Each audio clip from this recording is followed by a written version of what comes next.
to anyway. But okay, but I know you're pressed for time at the moment, so your full thoughts on Landman. Yeah, man. So basically, what it comes down to is this. You know my theory on giving shows a chance. I like to give shows a chance. I gave Reacher a chance. I gave True Detective North Country last year a chance. And, the law of depreciating results, you give too many shows a chance. I gave Mr. and Mrs. Smith a chance. That worked out. And I feel overall Reacher worked out. But this show is like going solid hard for the first 5-6 episodes, showing a little bit of signs of a fuckery with the ex-wife. But I'm like, all right, I can kind of tolerate that. They're just trying to make her like the new age Beth, because Beth was such a hot character. They're trying to bring in the female viewership of this boss lady that just is whimsical and does what she wants. But I'm like, they're not going to really focus on that. And then it just completely goes off the rails in the last couple episodes, specifically the last one, which I mean, I'm sure you haven't gotten to yet, but I'm willing to. No, I've got through the last episodes. I can see what you mean, especially with Ali Larter and Michelle Randolph's characters, because I think you said it in your other Landman stream. Like she tries to pull these extravagant dinners, then it doesn't go her way. She complains, and they do that twice. They really repeat that fucking twice, don't they? And Billy Bob Thornton has to sort of like put her put her in a place a little bit, and say that this is not, it's not going to go the way you think. All right, stop building stuff in your head, and he does it twice. It's like, it's like, I don't mind the one episode where he has to kind of pull her aside and be like, listen, this isn't I'm not the rich husband that is kind of placating your whimsical shenanigans anymore. Like, this is like the really real deal. You know what it is. And it's not like she doesn't know. She was married to him for several years, as we find out, in some exposition in like the third or fourth episode. So it's not like she's not familiar. Keep in mind too, man, they're living in like not government housing, but business housing. Like the oil company made that house for him, and the roughneck oil leader played by James Jordan. That's like in every. I'm wanting to say his name is Dale on this show. And it's Dale. It's right there. It's right there. Yeah. And then the lawyer. So that was supposed to be the trifecta. They have a nice house with a pool, a place they can kind of decompress after they get done dealing with all the myriad of problems of the oil company and the patch and all that jazz. And that's, that is standard. That's what they do. I was a contractor myself overseas, and they would put us up, sometimes nice places, sometimes shitholes, but whatever. So, she just kind of ensconces herself in his life, inserts herself with the daughter, and it's just like, okay, well, this is what we're doing now. And it's just like, dude, are you even allowed to be here? Like, what are you, like, if you have a wife and 6 kids, are you allowed to just move them into your thing? You don't see that the roughneck guys that live in those trailers, you don't see them bringing their wives and kids to go live in the trailers and stuff with them. It doesn't work like that. So just because they live in a nice neighborhood or whatever, like a suburban type, it's still a utilitarian, it's a house. And then like, that's never spoken of. Like it's kind of lightly hinted at, but like the lawyer guy and Dale are just kind of like, have to kind of go with it because it's Tommy. And I guess because maybe they previously knew her. That's what I gathered from it, that they all kind of know her a little bit, like knew her back when they were married in the day. But that doesn't matter. Like, she can't just go in there and like throw away their food. Like, my girlfriend was so mad when she saw her throwing away. She's like, dude, she's throwing away all their snacks. She can't do that. And I'm like, yeah, I know, it's messed up. So it's just so infuriating, and they give her so much screen time, dude. I would much rather see stuff with Cooper or other aspects, because I didn't know anything about the oil business, and I don't know if this is an accurate portrayal. From all I've heard, it is pretty close to accurate. I'd rather see stuff going on with the oil business and more cartel stuff.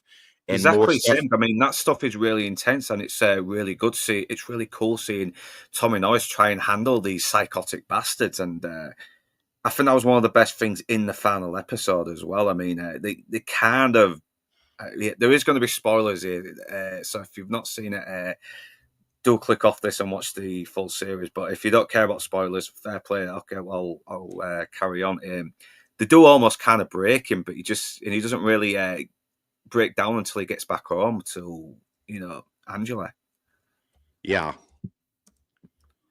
I did like that. I liked the little hints of Andrew Garcia, and it is looking like there is going to be a second series, and hopefully, they lose some of the stupid storylines with the ex-wife and his daughter. I really hope they do.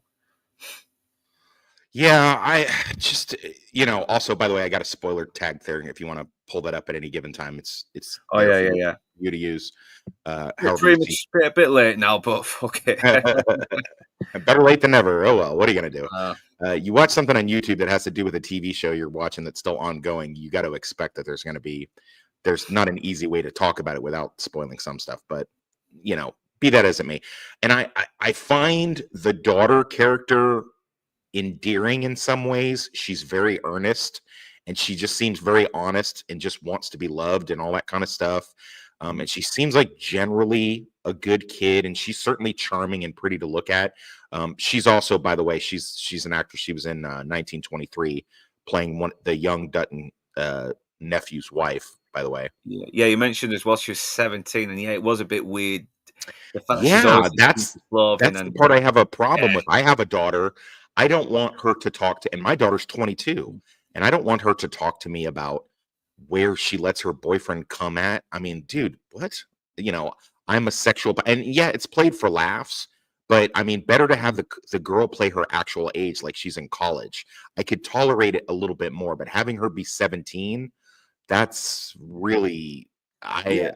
it gives me the ick I for know, and I sure. get it. I get it. Teenage girls are very horny, but there are ways of doing this without it coming across a bit too unsettling. And I think the wife and the daughter are a bit more tolerable when Tommy is kind of bouncing off them. He does get some very funny moments with them, and that's the only time I really do find them a little bit tolerable. But when it's them by themselves, I really don't care. I really don't care about them getting pensioners laid or strippers from. I want to get back to the cartel or shit going wrong on the oil rigs because Yeah. I was really glad that was highlighting just how dangerous it is and how you could die any second by one slight little hiccup. It was really good. It was very very intense, and the stuff with Jacob, he is good. He's this very kind-hearted, very nervous-looking lad who looks like he wouldn't hurt a fly, but he shows a couple of moments where he can be a bit fucking ruthless when he needs to. But he's just not as he's just a little bit more passive compared to his dad, and I liked that. Is Jacob is the son? Yeah, Jacob Loveland is the actor's name. Of Cooper is the son. Jacob Okay, Loveland is the right. actor. I didn't know yeah, I got you. I didn't know the actor's name, but yeah, I 100% agree. I like that they didn't make him. Also, they made him possibly Billy Bob's son. Billy Bob's not a good-looking dude. Yeah, I've been hearing that. I've been hearing rumors that he could be Billy. That Tommy might not be his father. So yeah, Yeah, there could it be may that be. possibility. But I mean, either way, they don't make him some dreamboat character or whatever. Yeah, I mean, he kind of looks like what he is. He looks like a skinny kid that would have done, engineering. He looks like, he's a very earnest character, and yeah, I like the widow character that he goes after. I find her very watchable and very honest in her portrayal of that character. I find it to be, singularly, she's like the main good female character that I don't have any flaws with. And her only flaws that she has is maybe that she has no flaws. And also the fact that, I mean, it is on paper, it does look bad that she's, a widow. And then like a week later, she's banging, the only survivor of the accident. But I mean, come on, man. That's yeah, happenstance. And I love her little, I don't know what episode it is, but when Tommy comes to dinner to meet her, and she gives him the little speech like, I don't know what I'm doing. This might be wrong. I have no idea. I really like your son, but is this going to work? Probably not. I'm doing the very best that I can. And I'm just trying to, keep my head above water. I mean, she's got a little kid to take care of, and she's like a young 20 something girl. She doesn't know what the fuck she's doing. And she plays that. yeah. She plays it well. Yeah, I mean, there was a times where I was starting to think, is she kind of leading him on over her grief, and he's letting her a little bit? But yeah, they do kind of announce that. yeah, what they're doing is kind of fucked up, but at the same time, they do kind of need each other as well. It's not the most conventional situation someone should be in, but it does. But I don't know. It does. The actors do well. I mean, she still conveys the loss that she's suffering, especially when she's clearing out her husband's room, and he's just sat there looking at the pictures of him as well, and he's not really bothered about whether having things around him that remind him of him, because he kind of helped him out when he was starting off as what was it, the what do they call the young people that work on the oil rigs, the Worms. newcomers? What, sorry? They call them worms. Worms. Yeah, worms. That's the yeah, yeah, and yeah, that really surprised me when Michael Pena got killed. He's kind of he's a pretty big star, isn't he? At the moment, we Well, know that's why it what's didn't up, surprise me. man. This is the way these kind of shows work. You're going to see a lot of this in the future. This is a get around to where they can have a big name or a big face when they bring in, like say they have the show and people go, oh damn, look, that's Michael Pena. Oh damn, look, that's that guy from Mad Men. Oh look, it's this guy from, and so like, man, they really stacked the show. But in reality, they just kill him off in the first episode because they can't afford him, but Yeah, they still drawn people in with that. It's kind of I think if I was going to coin a phrase, I would call it the Drew Barrymore technique. Where people thought oh, Drew Scream. Barrymore was Mm. the lead character of Scream, and then she gets aced in the opening 5 minutes or whatever, 10 minutes. Yeah, and it is looking like John Hamm's character could probably die because Oh, it's he's not dead. looking good Yeah, for no, him. he's dead. He's dead. Yeah, He's totally dead. yeah. No, they're saying that is they can keep him alive on this, but no, that's just that. You may as well just kill him off, and No, the family was saying goodbye. They're not going to be able. You got to look at it logistically, man. Even if mm, it's a popular TV series, they don't have the money to have a Billy Bob Thornton and a John Hamm. mm. There's no way, dude. They don't have that kind of money or resources.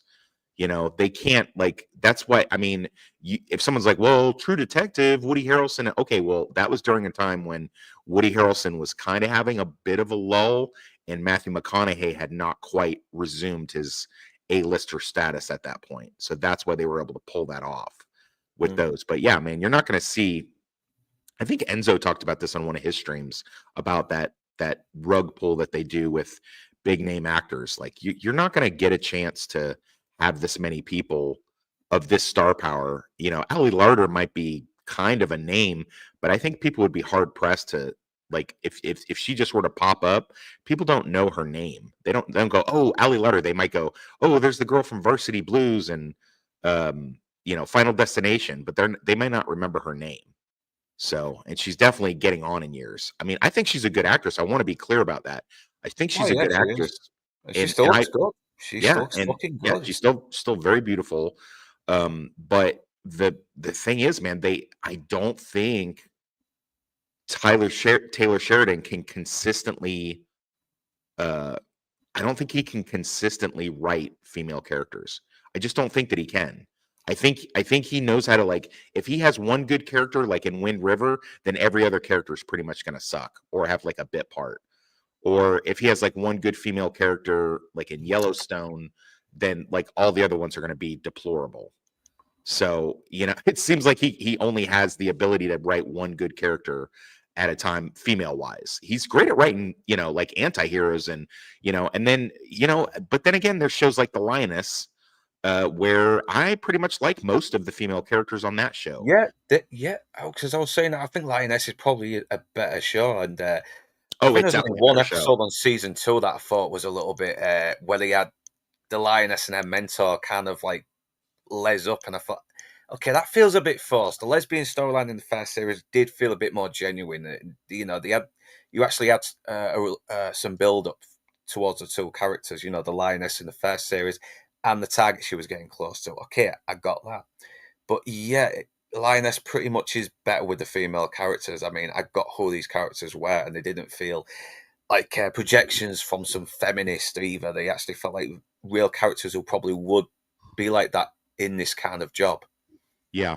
Well, I mean, I forgive it because, I was in the military a long time and chicks tend to drift after they've been pounded out by like every dude. They start to drift. Like once they get some rank on them, if you get them when they're still early, when they're like O1s or E1s, you might have a chance. And then once they make sergeant, or if they make like lieutenant or captain or something like that, then they start really like diking out and lesing out and stuff. So they Yeah. really just. So I didn't really have a big problem with Yeah. that.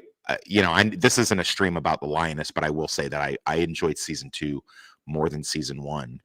Yeah, the So ending was fucking good, but yeah, back to Lamb. We are getting off topic, but it does kind of go back to your point of Taylor Sheridan and women, because yeah, I think very rarely he fucking hits the mark with women. I mean, I did like Dana Delaney in Tulsa King. I like the actress yeah, who played his yeah, sister, and even and the actress who played his daughter as well. These were very good quality yeah.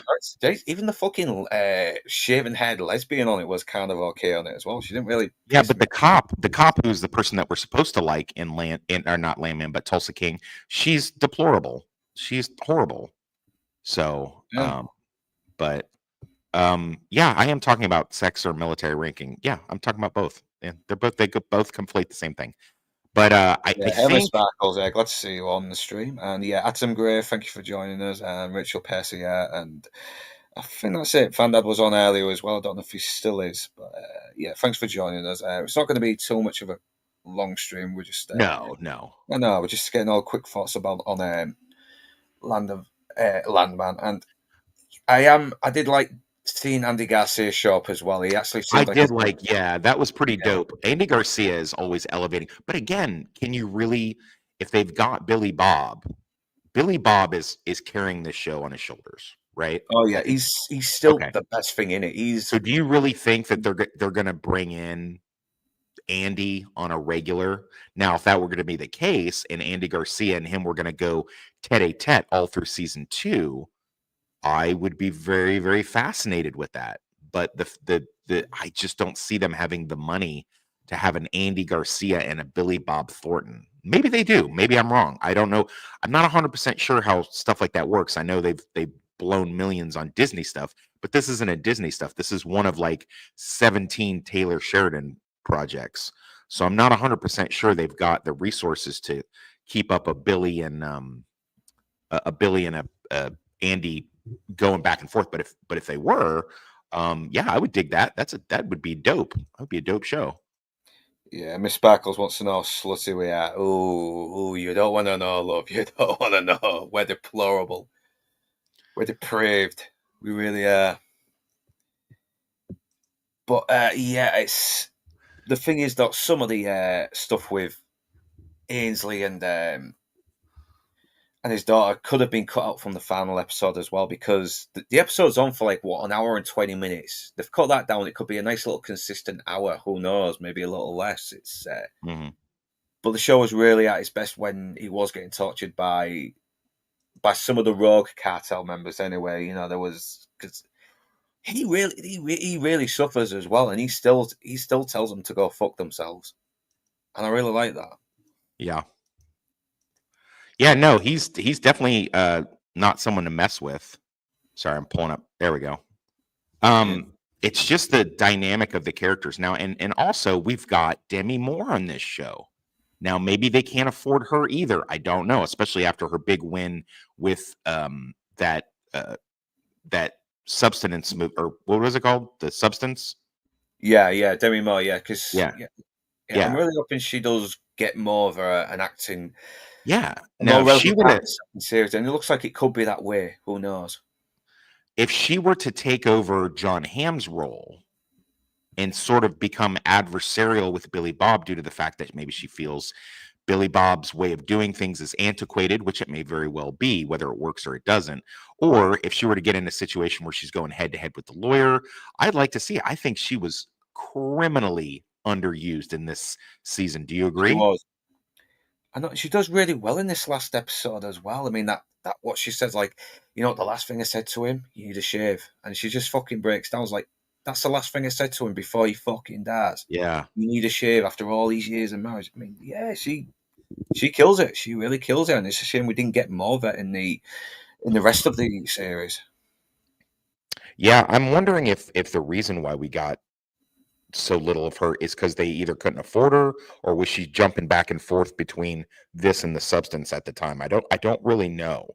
But a good TV show can completely revitalize an actor's career. I mean, like I said, like I mentioned earlier, Matthew McConaughey, he was really just like stuck in rom-com hell and a few indie flicks, and then True Detective season one, basically reignited everything. Now, of course, he had a couple big wins right around the same time with Wolf of Wall Street and Mud, but I mean, right now she's got the substance. She's still riding high on that. If she were to come back as the main antagonist or one of the antagonists in season two of this show, I could really see that, her like challenging Billy Bob, and or maybe even the opposite, maybe working with him and them becoming a power couple. I would much rather see him with Demi Moore's character than Ali Larter's character. Yeah, no, I mean, fucking hell, get them together. That way we've got a good love interest that's actually very interesting and isn't kind of like making you fast forward every time she's on. Yeah, And I'm so dude. I felt like they had this huge setup, and I'm not against a show subverting my expectations. I'm not a crybaby in that way, but they really set it up like the wife and the daughter were going to get kidnapped by the cartel, and that would have accomplished two things. It would have made Billy or Billy Bob or Tommy, that would have made desperate him as have be well. more have a thing for him to go do, a purpose. And two, it would have pulled them out of put them in, instead of having them day drinking and going to strip clubs with elderly people, they're like in real life hardcore situations. And they really set it up to be that, or am I wrong about that? It would have done something though. It would have kind of like Did I created lose you? a much more sense of urgency All as right, well. everybody, I'm taking Really over with the the stream because stakes. apparently Northern English Bastards comms have gone out. He's got shit. Hello, hello, hello. Oh, come on. Sorry, was it I'm going going in and to out again? private message our host to let him know that his mic is going in and out. I think it's the signal more than ever. Sorry about that. Yeah, it would have But created a bit more anyway, sense of I'll urgency. prattle on for a moment or two while he gets his thing Am I on? sorted. But yeah, I just feel that had we had a situation. Oh, come on.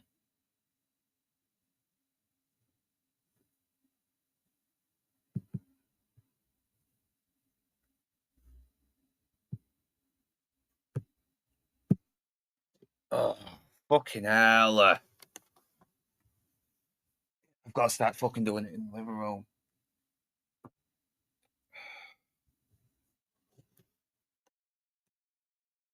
Oh, come on.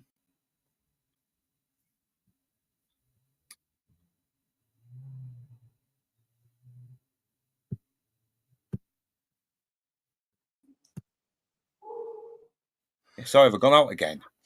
No, I can hear you and see you. We're live. What happened? Was it you? It might be the signal playing up. It's freezing every time I do. It's like I see like little Okay. circle going around your avatar, so it might be the signal. So I may have to wrap this up. Sorry, man, because I know you got a bit of a schedule on you anyway. So yeah, I You think don't I'll want to. You just don't want to try to. You don't want to try to finish up.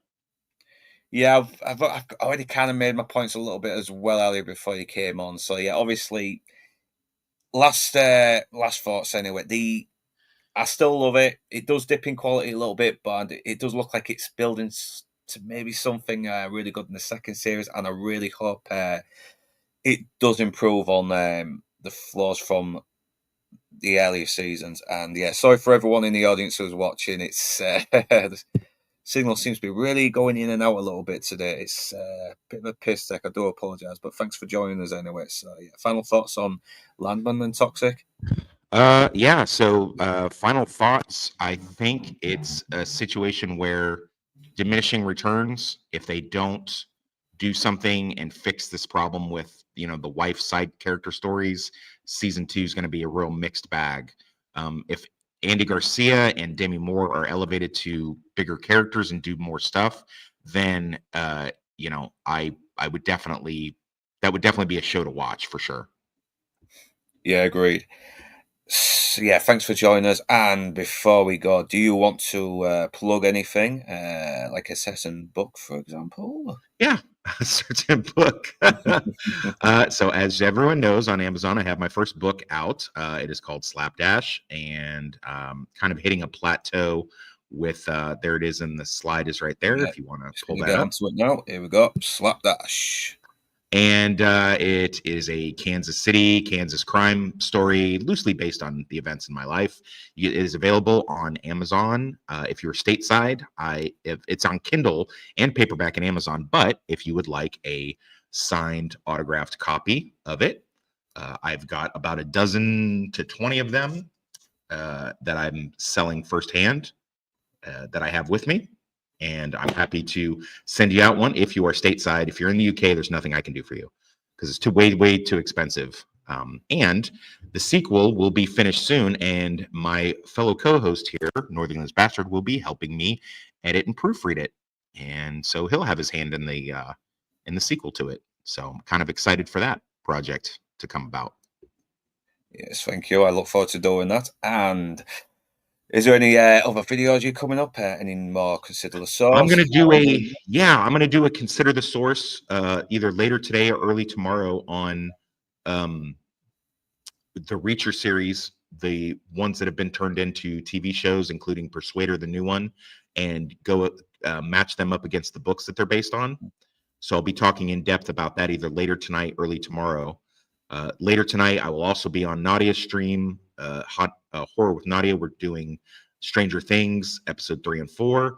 And sometime this weekend, probably Sunday, if I can swing it, I want to try to do a Highlander stream and talk about all things Highlander now that Highlander is available full streaming on Amazon Prime, which is probably why they were shutting down our free rewatch that Dudicus and I did. So I've been painstakingly making screenshots of the movies, and I'll be getting into them and all the different lore of Highlander stuff. That'll either be Sunday or Monday this week. So, but yeah, I recommend Landman. It's worth a watch. It's got a downer of an ending. They kind of revisit a lot of the same tropes that they've already done. I can still marginally recommend it, but all the points that we said we had an issue with are pretty valid. Yes, thanks for joining us then. And I'll probably be seeing you tomorrow on Lance's channel as well, won't I? Promoting your book. Oh God, yeah, I forgot. I got the Yeah, interview yeah, with just through Lance. Lance, yeah. Oh geez, Louise, I totally forgot about that. God, I need to find out what time that is because I got security for the KU game tomorrow. Well, God, it's on his channel anyway. You'll yeah, I'll see take a what look at time that. it is Yeah, in I'll be your on area as Outcast well. Creative So. to talk more about my book tomorrow. So if you guys can follow me over there and give Lance some love. I think he's about to reach his goal. So yes, Miss Sparkles, let's do something together. Preferably something where there's a hot tub and alcohol involved. Let's make that thing happen. Because yes, I no toxic, but a clean bill of health. Just so that you know. We're So going to get cancelled. Thank you. I will not have you on again.